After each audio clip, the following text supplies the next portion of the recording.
आपल्या भाषेमध्ये कथा सांगण्याचा जयाने सिद्धेली या समोर होऊ शकते त्यांच्या आधी त्याची बंधू तुमच्या नसले बोलचे ते नमस्कार अंगद शिष्टाई करून मोदी आदिवासी या शिरोधकाचा निर्था निवाचा राशीमुळे पालत्या गड्यावर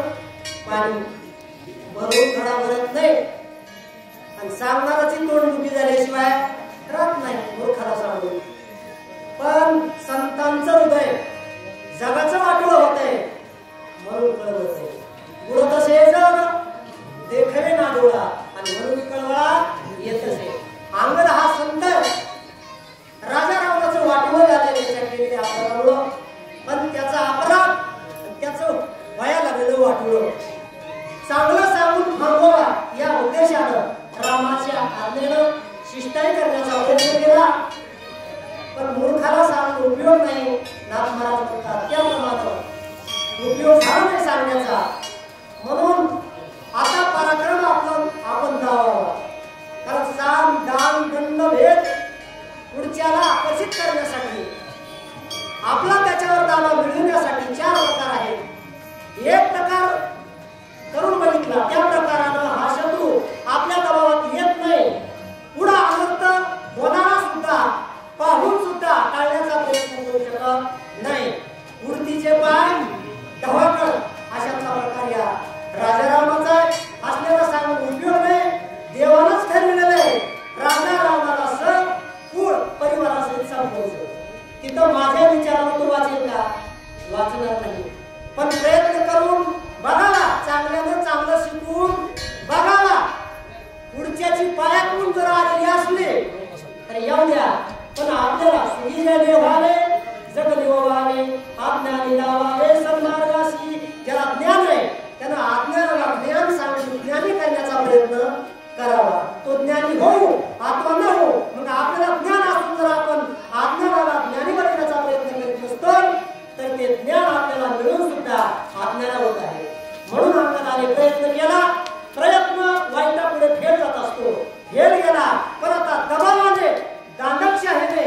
आपल्या रामाचा पराक्रम कसा आहे आणि सेवकाचा पराक्रम कसा आहे हा दावण्यासाठी त्या ठिकाणी विधान केलेले आहे राजा रावणाच्या आदेशानं आपल्याला आवडत नाही म्हणून दुसऱ्याच्या हातून आवडण्याचा प्रयत्न करून आपला मान सन्मान वाढवण्याचा प्रयत्न राजा रावण आधी मोठे लोक करीत असतात मग त्या ठिकाणी सर्वांना वागणीक दिली कारण हे पगार खात असल्यामुळे नाही म्हणता येत नाही खरं खोटं कळवून सुद्धा आपलं मरण दिसून सुद्धा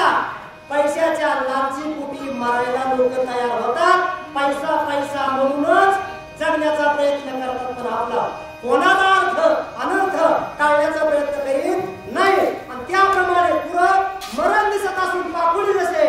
मरण विसरून पतंगावर झेप घेते आणि अग्नीला न विजता स्वतः मरते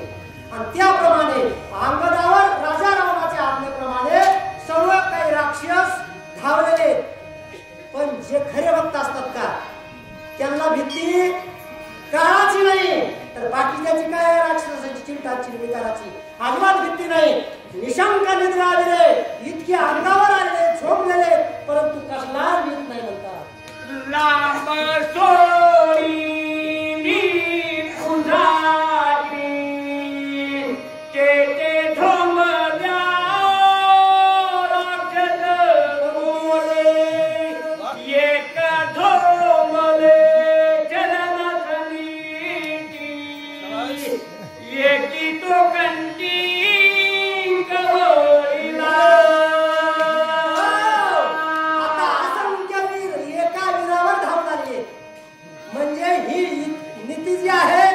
क्षात्र धर्माची नाही क्षात्र धर्माची नीती अशी आहे की एकानं एकट्याबरोबर लढावा त्याला धर्मनीतीचं युद्ध म्हणतात पण राक्षसाला धर्म कशाला म्हणतात हेच कळत नाही म्हणून एका वीरावर अनेक वीर तुटून पडलेले पण अनेक वीर आलेले आहेत मग अनेक वीराला आपला शरीराचा भाग हातात येण्यासाठी किंवा आपल्या शरीरावर त्यांना वास्तव्य मिळण्यासाठी आपला देह लहान ठेवून जमणार नाही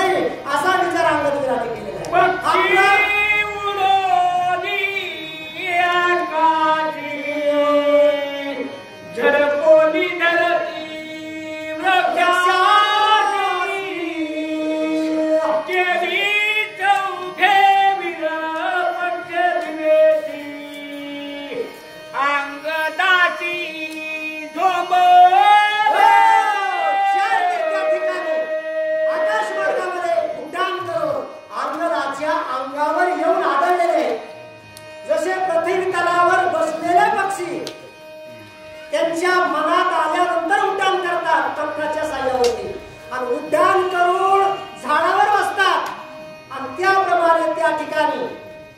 शेपूट आपलं लांब केलेलं आहे. जसं वानरवीर हनुमंताने आपल्या शेपटीचा पराक्रम सीतेच्या सुद्धीच्या वेळेला जाऊन